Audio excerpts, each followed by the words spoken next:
de que si ustedes hacen sus tareas y por mala suerte sacaron 60, pues si hicieron las tareas, no estoy regalando, sino que estoy reconociendo su trabajo. Y para que no se queden con 60, les pongo el puntito hasta 3 para que no se atrasen en sus clases. Entonces, los que ya ganaron, pues no va, pero siempre es bueno que ustedes hagan sus tareas, hagan sus ejercicios, hagan sus laboratorios, porque uno nunca sabe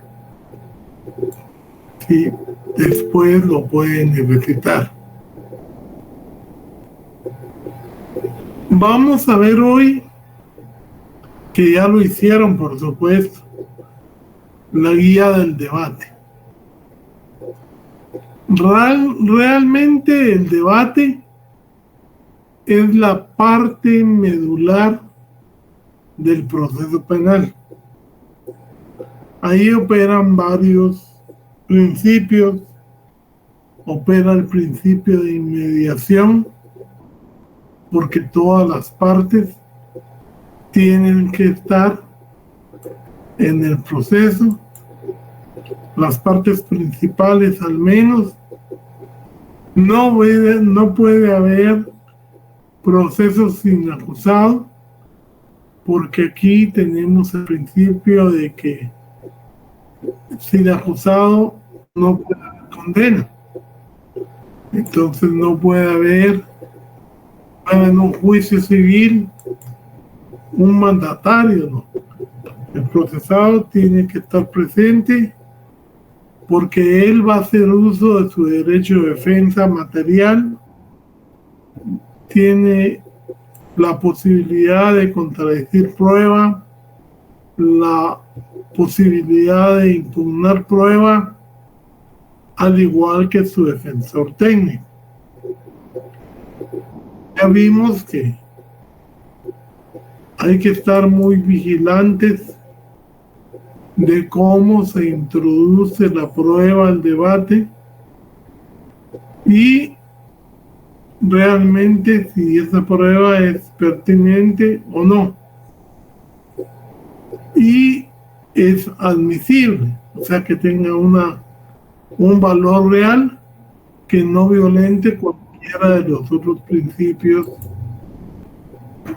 que nuestro código garantiza, y además los que garantizan, digamos, la Constitución, las convenciones e inclusive la jurisprudencia de los derechos humanos. Por ejemplo, ahorita hay una ley de amnistía que está revoloteando ahí en el Congreso, cuando saben que esa ley sería inconstitucional, porque ya hay jurisprudencia de la Corte Interamericana de Derechos Humanos, de la Corte Europea de Derechos Humanos, que los gobiernos no pueden autorrecetarse impunidad ni a ellos ni a sus antecesores. Y entonces, menos por delitos de lesa humanidad. Para eso se creó la Corte Penal Internacional, para evitar la impunidad por esas leyes que estaban creando los gobiernos, que los favorecían especialmente a ellos. Entonces, todas esas cosas, un abogado tiene que estar muy bien preparado para afrontar un debate, y no para afrontar violentamente, ¿no? El abogado tiene que ser una persona inteligente, una persona que no va a ir a pelear con su contrincante, sino que va a ir a argumentar al juez. Usted nunca va a convencer al abogado de la parte contraria de sus argumentos. Entonces, al que tiene que convencer es al juez o a los jueces. Y en eso también tienen que tener ustedes en cuenta para su tarea, revisen si la tarea la podían juzgar un juez, que son jueces unipersonales, o tenía que ser un tribunal. Ese es el primer punto de la tarea, ¿verdad? Ver eso en las sentencias. Tomar en cuenta el tiempo máximo que puede suspenderse un juicio, las causas por las que puede suspenderse, qué causas admiten la restricción al principio de publicidad, porque en un principio todo debate es público, salvo, porque siempre hay excepciones, las causas en que hay una razón de peso, que son de origen sexual, que son de seguridad nacional, que puedan limitar esto. Entonces, como yo sé que ya hicieron la tarea, yo voy a ir hablando del debate, hablando de la prueba y cómo incorporarla, y entonces ustedes en todo caso me van corrigiendo. Siendo el día y la hora del debate, el secretario anuncia que va a realizarse el mismo y que los jueces, vamos a poner ahorita un tribunal por un asesinato, son fulano, mengano, perencejo. Se ponen de pie todos, entra al tribunal y entonces, ¿qué es lo primero que hace el tribunal ahí?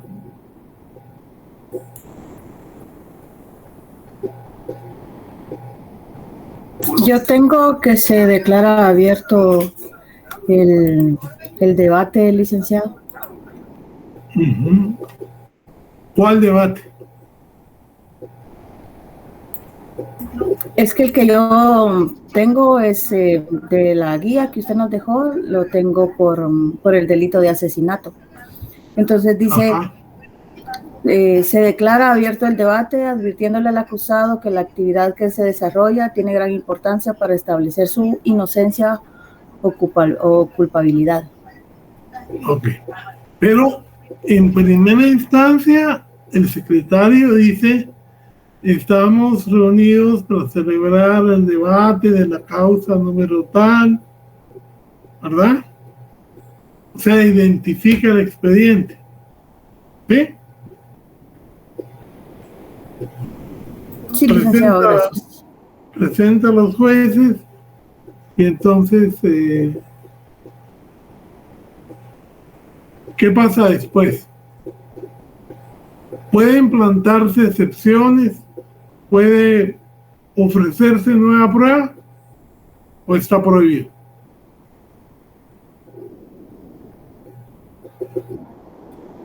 Antes de eso, tomamos la asistencia, verificamos quiénes están presentes, ¿no?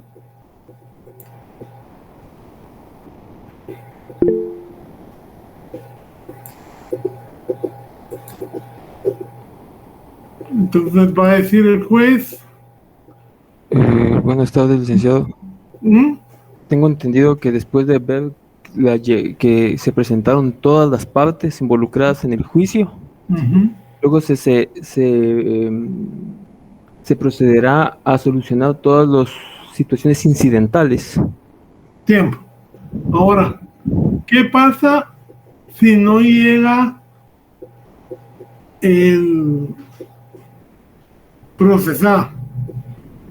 En ese caso, permítame, según tengo yo aquí, ¿sabe?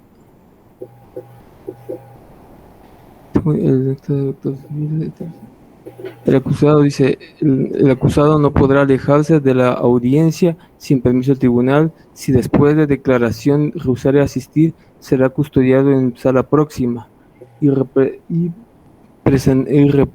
representado por su defensor. No, pero si no llega, de entrada no llega. Se supone que tendría que estar preso porque es asesinato, sí, que no se medía. Pienso que el juicio seguiría, pero solamente con la presencia de su defensor. No se puede llevar un juicio en ausencia. Se suspende la audiencia, licenciado. Y se declara rebelde, ¿verdad?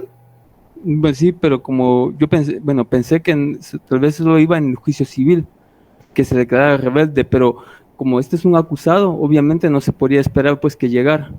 O sea, o que lo hiciera de forma, obviamente tendría que estar ahí y la policía y tendría que ir custodiado. Sí, por eso, pero si por ejemplo pasa que no llega porque lo liberaron en el camino, obviamente se declara en rebeldía. Sí, se suspende el debate y el Ministerio Público va a pedir que se declare en rebeldía. Y si pasan, ¿cuántos días pueden pasar? ¿A los cuántos días se declara nulo el debate?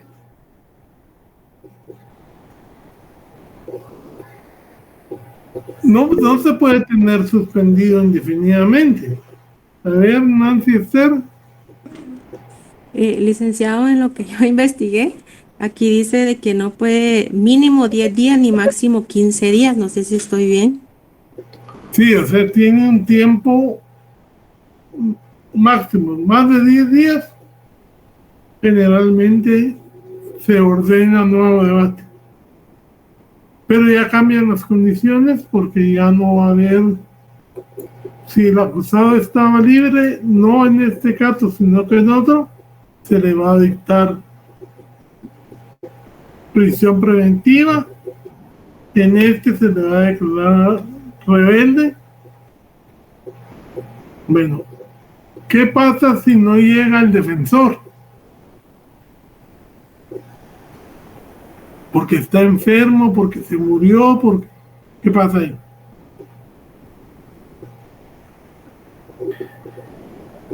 Se suspende el debate si estuviera enfermo, ¿verdad, licenciado? Buenas noches.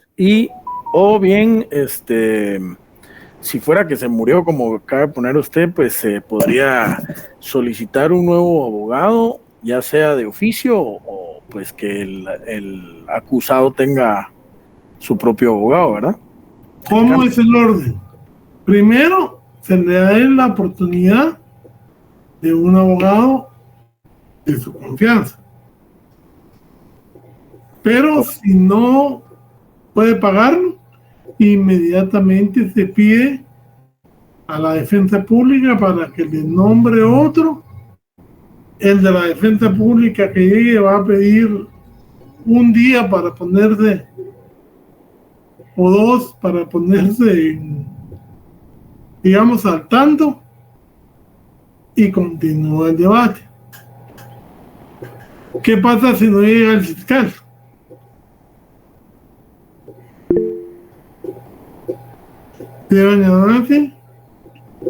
Licenciado, eso yo lo leí en el artículo 360 del procesal penal. ¿Qué dice? Dice, en el numeral 3, cuando algún juez, el acusado, su defensor o el representante del Ministerio Público se enfermara a tal extremo que no pudiera continuar interviniendo en el debate, a menos que los últimos puedan ser reemplazados inmediatamente. Y pues, o sea, en todo caso, un fiscal no puede, se le reemplaza. Pero cuando se reemplaza, como el otro no conoce el caso, obviamente va a pedir que le den un tiempo, 24 horas, 48, para empaparse del caso, ¿verdad? Como ahora está la ventaja que como trabajan por agencias, como trabajan por secciones, y generalmente ya hay muchos abogados litigantes graduados que pueden hacerse cargo y que están metidos en la investigación, ellos son los que toman el lugar del fiscal titular. Pero yo pues estamos viendo las posibilidades. ¿Qué pasa si no llega el querellante?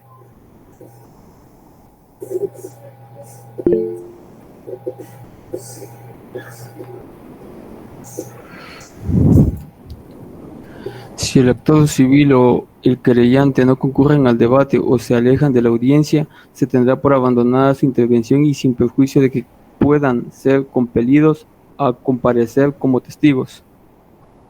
Ok, perfecto. Bueno, entonces ya están todos presentes.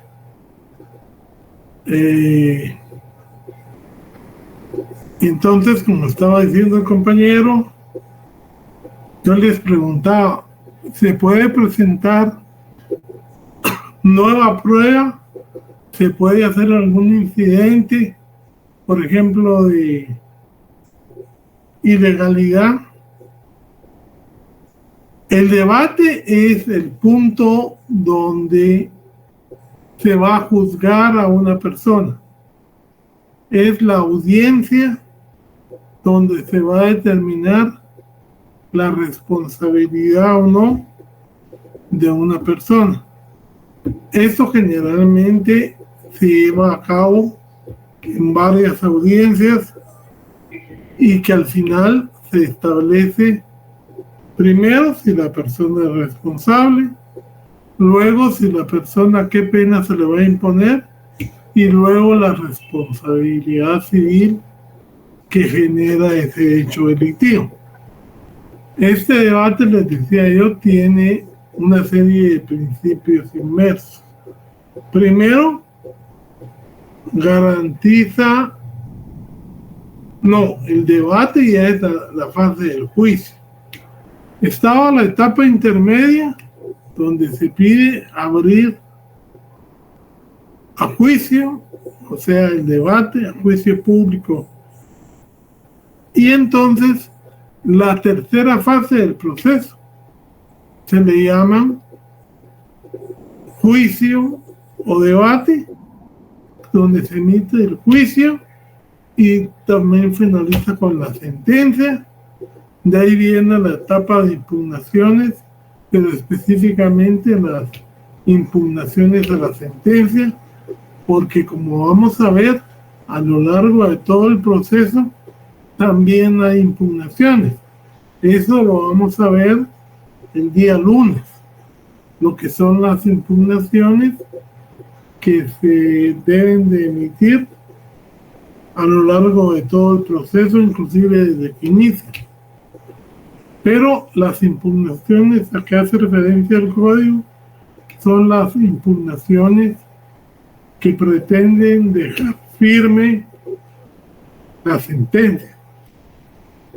Esas impugnaciones es la apelación especial y luego hay otros que no son obligatorios, otros recursos como el recurso extraordinario de casación, que no siempre se plantea, o como el recurso de revisión, que extraordinariamente se puede plantear. Vamos a hablarlo en su momento, pero ahorita estamos en la etapa del debate, que es la etapa central del juicio, la fase central. Al debate se ha modificado porque antes la preparación del debate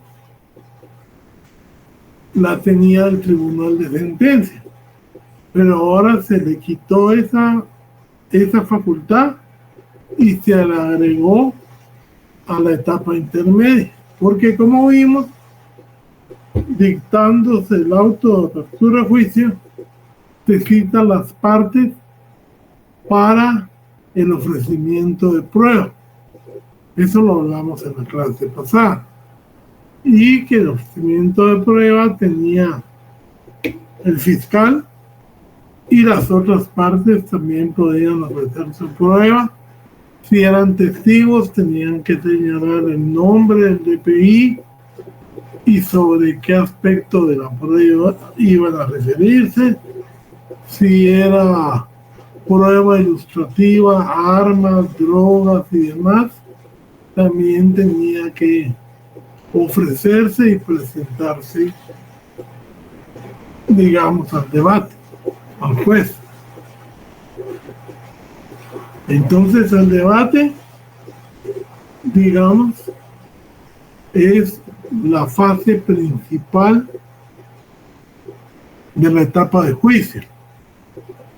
Y por eso es que ahí opera un principio que es el que contiene el artículo 12 de la Constitución, que es el denominado juicio previo. ¿Qué dice el juicio previo?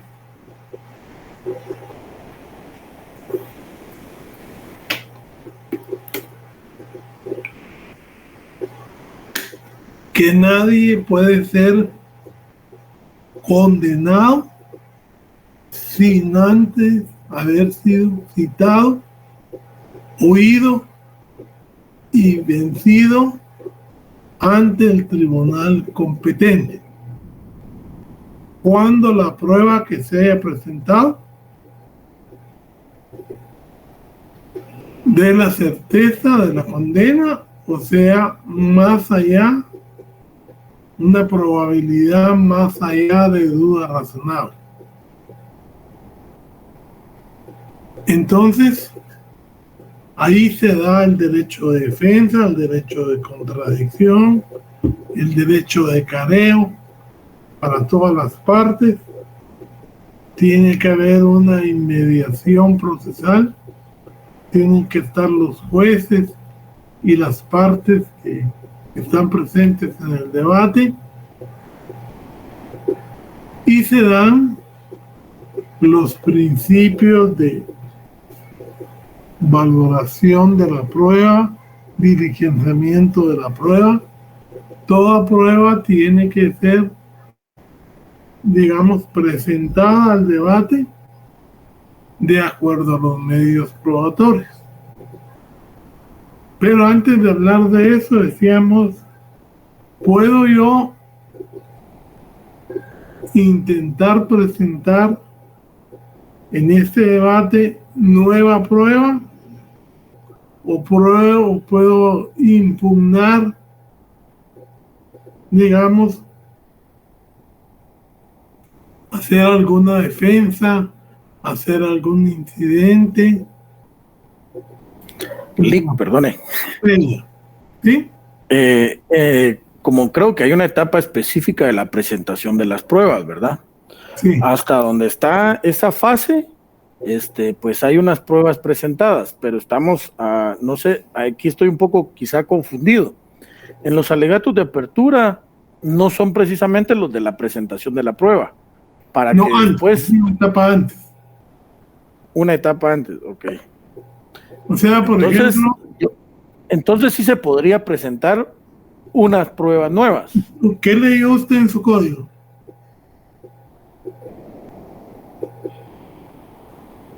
Porque dejamos de lectura hacer la guía del debate. ¿Leyó su código? Sí, permítame un segundito. Que estaba buscando otras cosas ahorita, se me perdió la prueba. Dame un segundo, por favor. Incidentes habla el código. Alguien me lo estaba diciendo ahí. No sé si Edilberto o Edgar me hablaban de que ya comprobaba la asistencia.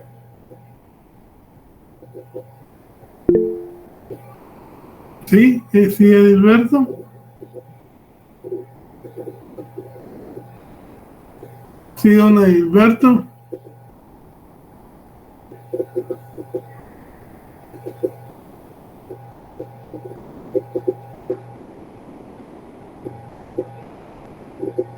Don Edilberto levantó la manita sin querer.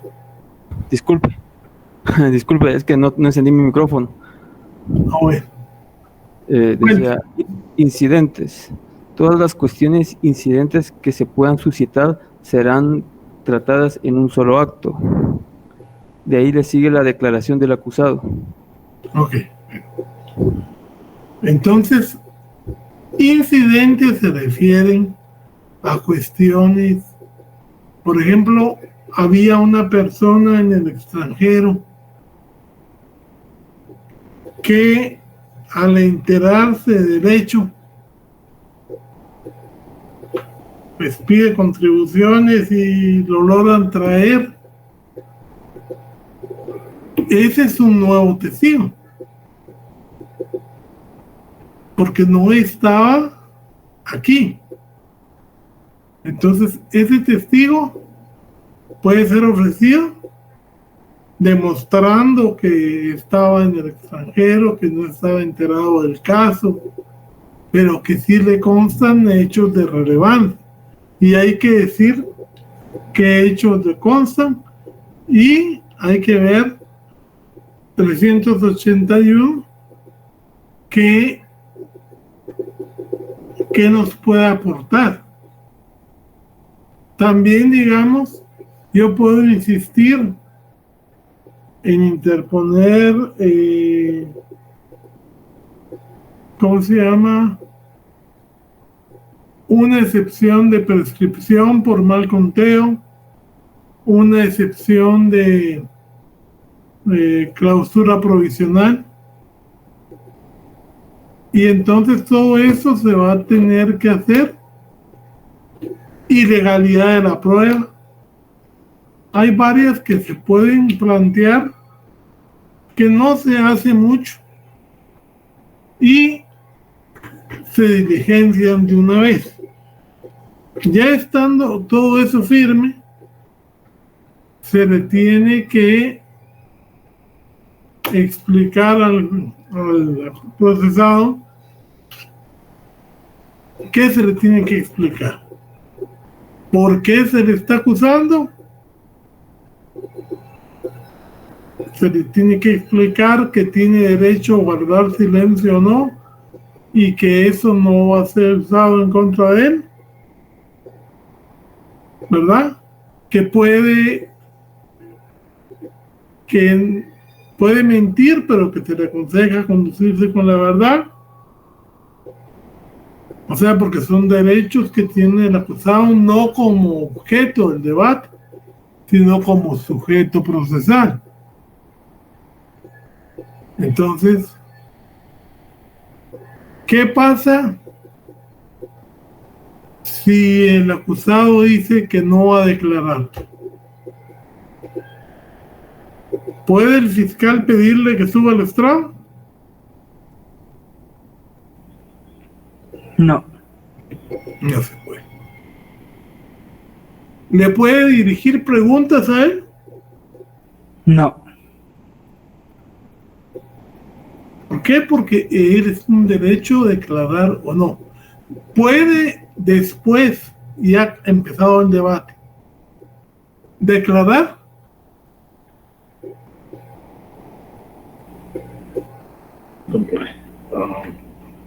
Creo que no, licenciado, porque ya empezó el debate. No, bien puede. Él tiene derecho a declarar e intervenir en cualquier momento del debate. Es más, él declaró una cosa en cuando su primera declaración y ahora viene y cambia la declaración y dice que no es cierto. ¿Cuál vale? Lo último que él declare. Lo último que él declara. Exacto. Es más, al acusado nunca se le protesta. Al acusado se le amonesta. ¿Por qué? Porque el acusado tiene derecho a mentir, a omitir, a callar, porque él es una persona. Y el ser humano, por su propia condición de ser humano, va a defenderse de ser hallado culpable. Entonces, no se le protesta como los testigos, sino que se le amonesta. ¿Cuál es la amonestación que se le hace al acusado?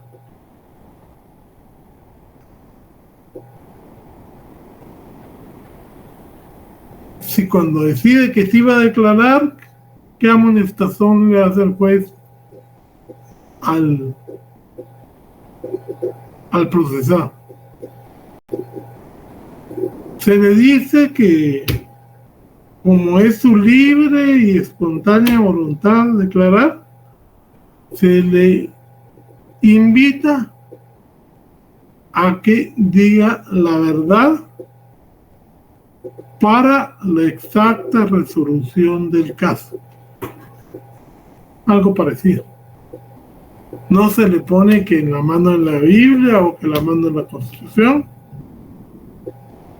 Es un derecho de él, y habiendo declarado esa cosa al principio, puede cambiar a medio debate y decir, o sea, porque no es un juego, es su libertad, hasta hace poco su vida la que estaba en juego.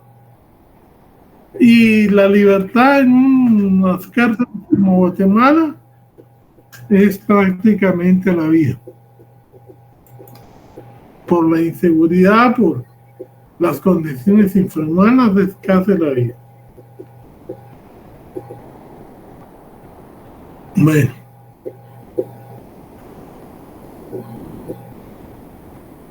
Ya vimos que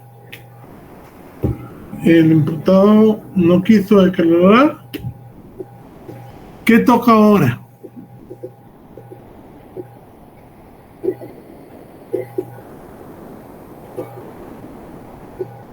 El discurso de apertura. ¿A quién le corresponde acusar? Al Ministerio Público. Ok. Entonces, ¿qué va a hacer el Ministerio Público? Le va a explicar al público y al juez, principalmente al juez, cuál es su tesis acusatoria. Porque aquí se va a debatir que al señor fulano de tal le dio muerte fulano de tal en tal día, a tal hora, por tal motivo, que la muerte se la causó al dispararle el arma de su propiedad. Bueno, se dice todo el hecho concreto y justiciable. Eso es lo que constituye el ¿cómo se llama? El discurso de apertura del fiscal. La defensa, en cambio, va a decir que no existe, van a demostrar ellos que la prueba que se ha recabado no es la prueba que objetivamente permita demostrar sin lugar a dudas que mi defendido es el que causó la muerte de fulano de tal.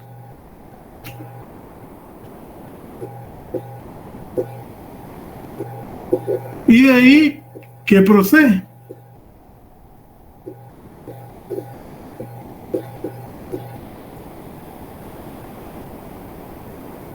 ¿Se interroga al testigo, licenciado? el código habla de un orden: peritos, testigos y demás pruebas. Pero también le da la facultad al juez, a solicitud de las partes, de cambiar el orden de presentación. ¿Qué piensan ustedes? Eso se les pregunto como litigantes, del orden de presentación. ¿Es lógico? ¿No es lógico? ¿Nos favorece o no nos favorece? Y en su caso, ¿a quién le favorece más? Ustedes han visto debates, ¿o no? Sí, pero de los Estados Unidos. No, pero aquí en Guatemala, ¿ustedes han asistido a un debate?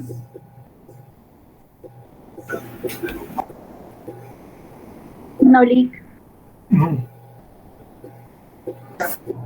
Yo estoy en un proceso, pero siempre se ha quedado en etapa intermedia, o sea, nunca ha habido audiencia. Bueno. Porque la cancelan.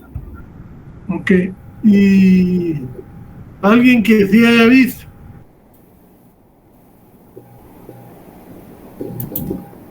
A ver, léame el orden, el artículo que tiene el orden de presentación de la prueba.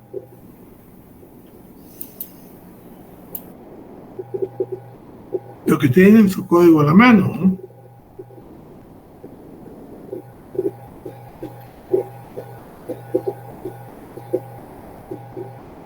¿Qué dice apertura, licenciado? El 368. Sí. Dice: el día y hora fijados, el tribunal se constituirá en el lugar señalado para la audiencia. El presidente verificará la presencia del Ministerio Público, del acusado y su defensor, de la víctima o agraviado y de las demás partes que hubieran sido admitidas, y los testigos, peritos o intérpretes que deberán tomar la parte del debate. El presidente del tribunal declarará abierto el debate, advirtiendo al acusado sobre la importancia y el significado de lo que va a suceder y la atención que debe prestar en la audiencia. Inmediatamente accederá a la palabra en su orden a la parte acusadora y defensa para que presenten sus alegatos de apertura. Después, ¿qué dice? Después sigue el 369 que dice incidentes. Ok, de ahí, cuando dice presentación de la prueba, ahorita le digo, licenciado. sacan, dice que a los testigos y a los peritos los sacan de la sala de debate. ¿Por qué es que los sacan?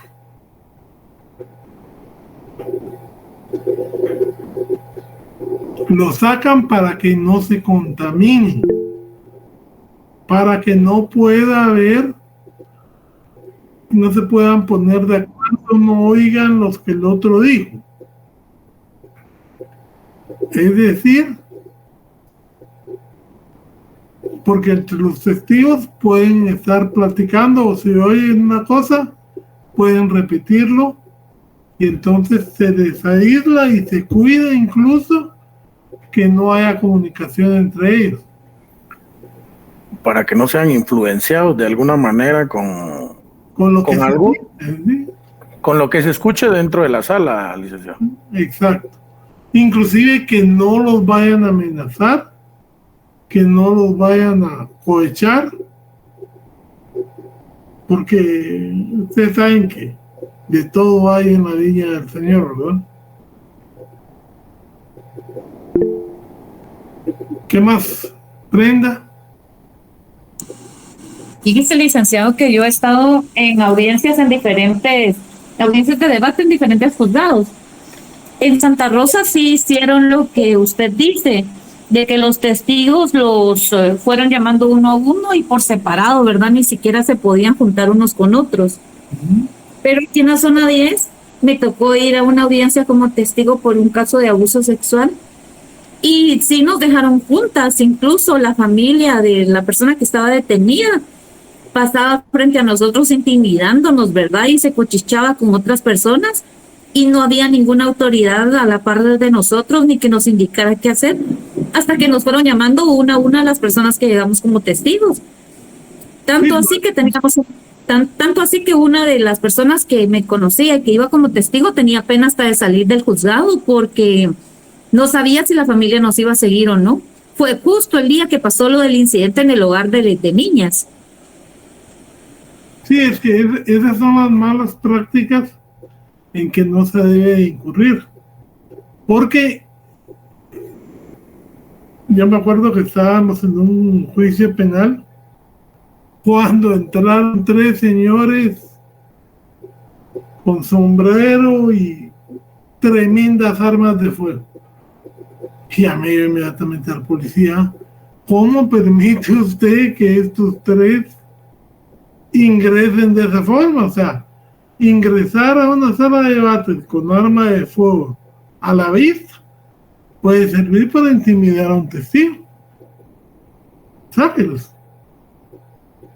Porque el poder de disciplina, ¿quién lo tiene?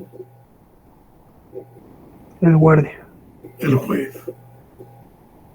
Y en la sala el presidente, porque nosotros no estábamos viendo ni siquiera la primera instancia, sino que una apelación.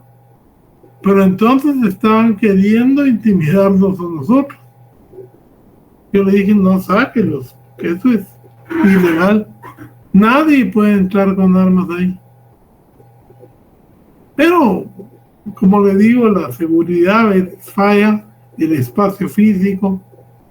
Pero lo ideal es eso, que no se puedan comunicar los testigos con los peritos, ni estén avalando, ni siquiera la posibilidad de que se sienten juntos. Porque eso es, digamos, y cuando se vayan, que declaren y pueden mandarlos a otra sala de espera por si le quieren reinterrogarlos. No, que ya terminó, váyase, no.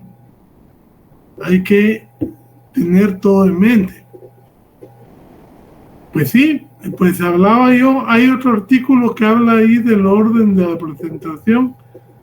Testigos, peritos y demás para documentos y demás para... Pero imagínense ustedes, si tenemos ese orden, primero llamamos al perito. El perito que dice si el arma funcionó o no funcionó, todos los datos del arma, si se encontraron casquillos de esa arma en el cadáver, si esos casquillos fueron los que realizaron, o sea, causaron la muerte. Y después voy a traer yo al testigo, después de que hablé de la balística, de que hablé de la necropsia, de que hablé que son peritos todos, voy a traer a una persona que diga que él había jurado matarlo porque tenían problemas porque él deshonró a su hermana, qué sé yo. O sea, la prueba no es lógica, no es cronológica. Lo mejor sería, y yo inclusive lo he dicho cuando he hablado con los fiscales, que pidieran el orden cronológico de las circunstancias. Si hubieron testigos de los motivos o las rencillas, primero. Después, si hubieron testigos presenciales del hecho, cómo ocurrió, quién disparó, segundo. Tercero, los peritos, porque los peritos no nos van a hablar del hecho en sí, sino que de determinados peritajes. Y de último ya, pues los medios documentales o los ilustrativos. O sea, el orden puede ayudar a que la defensa cree duda. Y no es que esté en contra de la defensa, sino que debe ser para probar un hecho, con la cronología que ha venido dándose, tendría que alterarse. Porque no es imposible, y dice que el juez lo puede autorizar, el orden de la presentación. Pero aquí se toma como, bueno, primero los testigos legos, de ahí los testigos peritos, y después la documental, que la documental tiene que verse con mucha reserva, porque una prueba documental no puede ser contradecida. Una prueba documental, por principio, es referencial. Entonces, que tiene que tenerse mucha desconfianza con él. Y de ahí la prueba ilustrativa. Terminados estos medios, ustedes ya en Procesal Penal 2 van a hacer debates, pero sí es bueno que digamos algún alumno de los que recibió con esta persona soliciten, digamos, un cambio en el orden de la presentación para llevarlo cronológicamente y no así todo accidentado, que es factible. Y de ahí viene ya las conclusiones. ¿Cuántas personas, cuántos abogados pueden hacer las conclusiones por parte?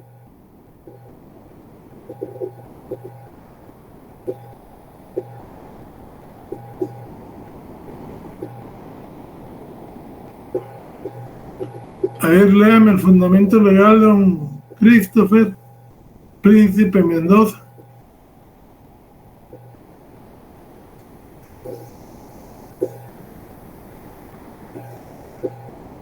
Pongamos que una persona, la ley lo dice, una persona tiene una barra de abogados de 50 abogados. ¿Pueden estar los 50 en la sala? Sí, licenciado, pero solamente uno va a tomar la palabra según el artículo 382 del Código Procesal Penal. Entonces, él puede tener en la mesa, no creo que le pongan los 50, pueden estar en el público, pero solo uno va a tener posibilidad de dar sus conclusiones. Y la conclusión no es más que la evaluación de los hechos que fueron demostrados. O sea, si yo llevé mi prueba acorde a los elementos del delito, mi prueba va a ser: el señor fulano tenía problemas con el señor Tutano por tales y tales hechos que se comprobaron con la declaración de los testigos A, B, C, las cartas que vimos,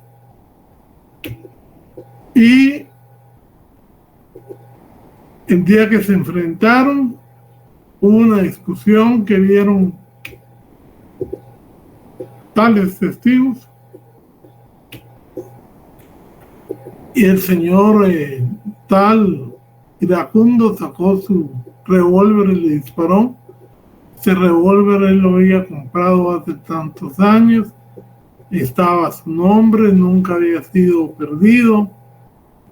Las balas que ingresaron al cadáver, como dijo el doctor, y que le provocaron la muerte, fueron percutadas de esa pistola, como indicó el médico, el balístico. O sea, el discurso para el fiscal es fácil si tiene todos los hechos, y si la defensa no ha sembrado duda en las declaraciones de los médicos, en las declaraciones de los testigos, porque si hay duda razonable, lo lógico sería la absolución, ¿verdad? Es por eso que cuando los testigos o los peritos, está el testigo que lo propone. Entonces el testigo que lo propone no puede decirle, por ejemplo, yo soy fiscal, no puedo decirle al médico, yo al médico lo tengo que acreditar con su experiencia, con sus conocimientos, a base de preguntas, ¿no? ¿Usted cuántos años lleva de trabajar en el INASIF? 10 años, ¿no?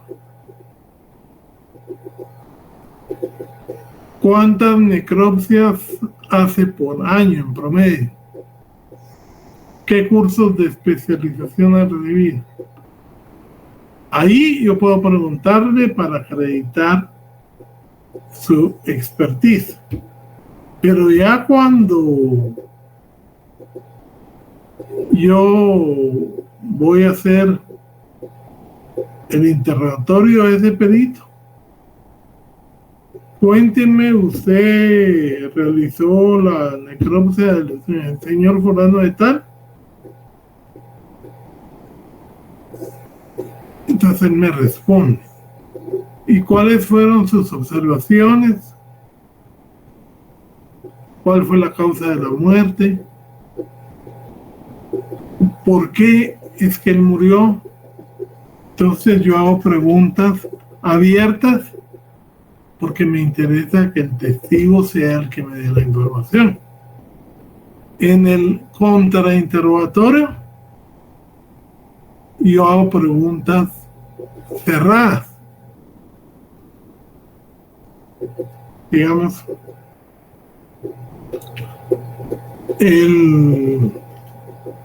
la persona al que usted hizo la necropsia tenía antecedentes médicos del corazón, padecía del corazón.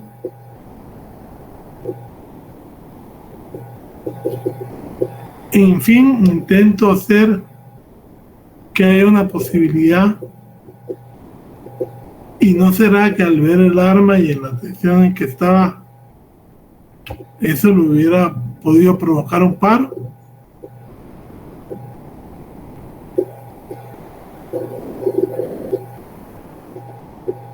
¿Cuál era su edad? ¿Cuál era la edad de la víctima? O sea, cuestiones que puedan generar alguna duda. Porque puede ser que los disparos sean entrado, pero no sean lo que lo mató. O sea, este es un ejercicio así de interrogatorio y contrainterrogatorio de un perito, y con desde que yo tengo derecho a un consultor médico. Entonces él me puede decir, mira, por la edad que tiene el señor, solo al ver el arma le pudo haber dado un paro del susto, y que las balas cuando entraron ya no fueran las que le hayan causado la muerte, o que aún con las balas él ya estaba en proceso de muerte.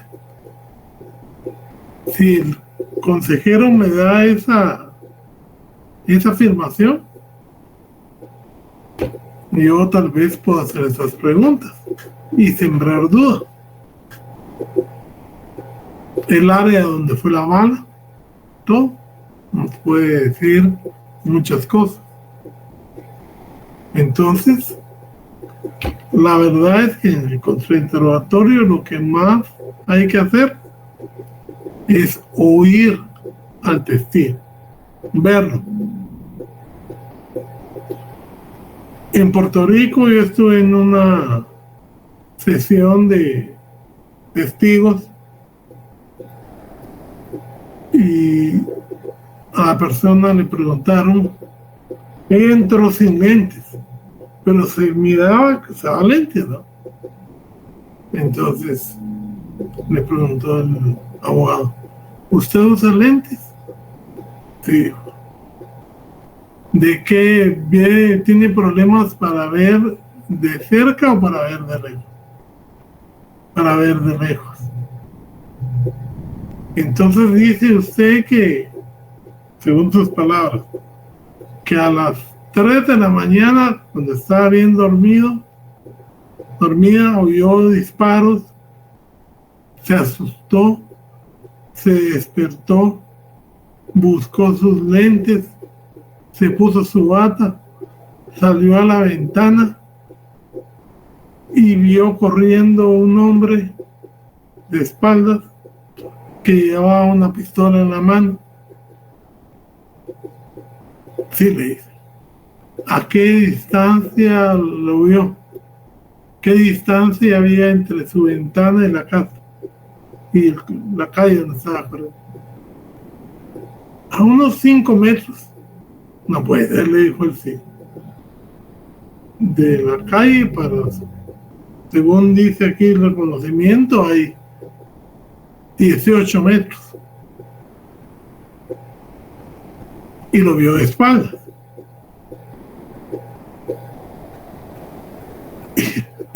Y entonces, ¿usted está segura que ese es el hombre que vio? Y al mismo testigo estaba con duda. Por eso les digo, hay que ver, hay que oír, ver, y todo lo que no concuerde en el contrainterrogatorio hay que sacarlo, porque es la única oportunidad que tiene usted de sacar las contradicciones en la declaración del testigo que anda sexual. Ahora bien, si el testigo no está diciendo nada, sino que él solito está confundiendo, pues ya ni siquiera para qué contrainterrogarlo, porque ya nos ayudó inconscientemente. Por eso es que yo como fiscal o como defensor no puedo sentar a un testigo si no sé exactamente qué me va a responder.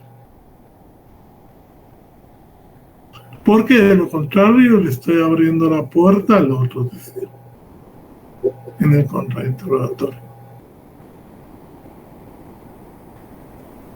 Y hay que defender al testigo con las objeciones. Si una pregunta es capciosa, la está haciendo el fiscal o la está haciendo la defensa, hay que objetarla. Si es sugestiva, también. Si es irrelevante, también. Cualquier violación al principio que sea en una pregunta, hay que defender a nuestro testigo o impugnar al testigo contrario.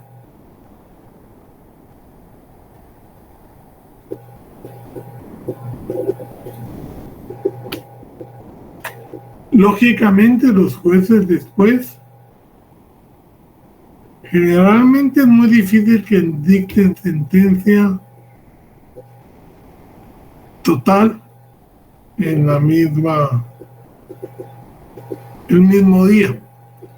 Lo que dan es un resumen y posteriormente citan para dictar la sentencia completa. Entonces, no, por delitos muy graves, no van a dejar libres a las personas, aunque lo hayan declarado absuelto, porque puede irse y entonces, si la sala cambia el fallo, sería un problema. No es que lo tengan prohibido, pero generalmente es la práctica que tienen. Por delitos graves, siguen en prisión hasta que se resuelva la apelación especial.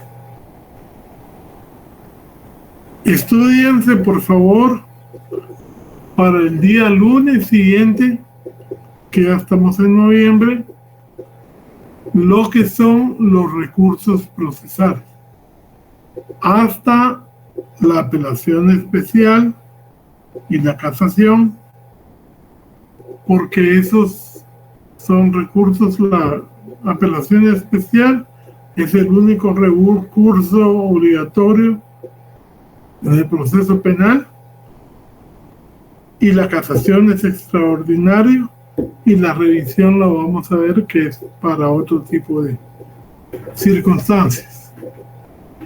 Así que buenas noches y seguimos en comunicación. Buenas noches, licenciado. Muchas gracias, Lick. Feliz noche.